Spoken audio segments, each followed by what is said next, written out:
নমস্কার বন্ধুরা, ওয়েলকাম রুমাস ব্লগে আপনাদের সকলকে জানাই অনেক স্বাগত। আজকে আমি আরেকটি নতুন পর্ব নিয়ে আপনাদের কাছে চলে এসেছি।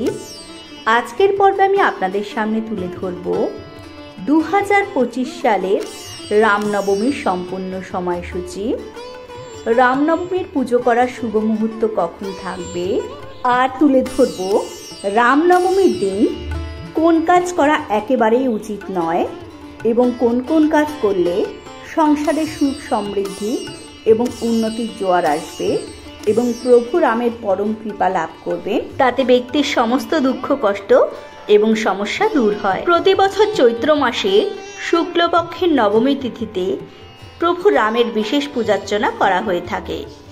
শাস্ত্রমতে এই তিথিতেই জন্মগ্রহণ করেছিলেন প্রভু রাম, তাই এই নবমী তিথিটি রামনবমী নামেও পরিচিত।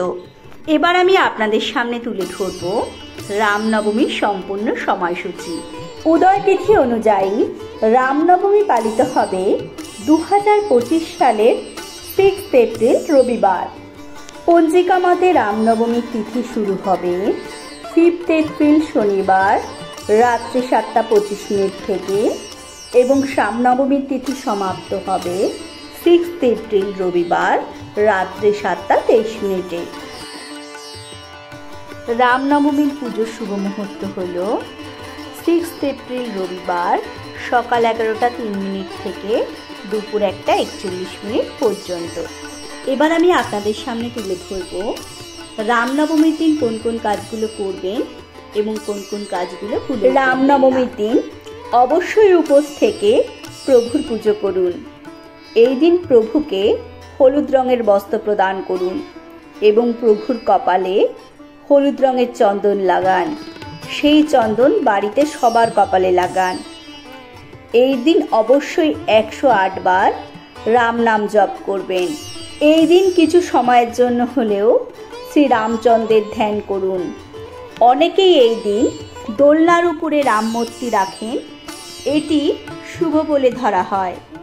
এই দিনে উপোস করলে সংসারে সুখ সমৃদ্ধি আসে, তবে উপোসের সময় জলপান করুন। মনে করা হয় এই দিন অযোধ্যায় গিয়ে সূর্য নদীতে ডুব দিলে অতীত বর্তমান জীবনের সমস্ত পাপ ধুয়ে যায়। এই দিন রামচরিত মানস, রামচল্লিশা ও শ্রীরাম রক্ষাস্তোত্র পাঠ করুন।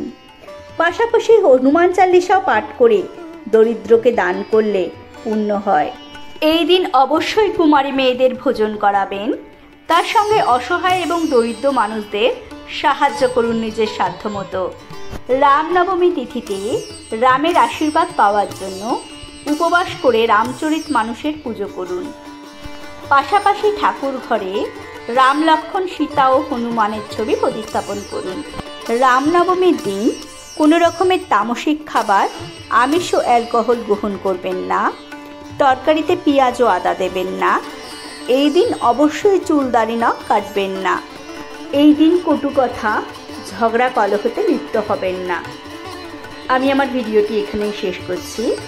আমি আমার সকল দর্শক বন্ধুদের জানাই অনেক ধন্যবাদ। ভিডিওটি ভালো লাগলে অবশ্যই সাবস্ক্রাইব করবেন এবং কমেন্ট বক্সে লিখবেন জয় শ্রীরাম।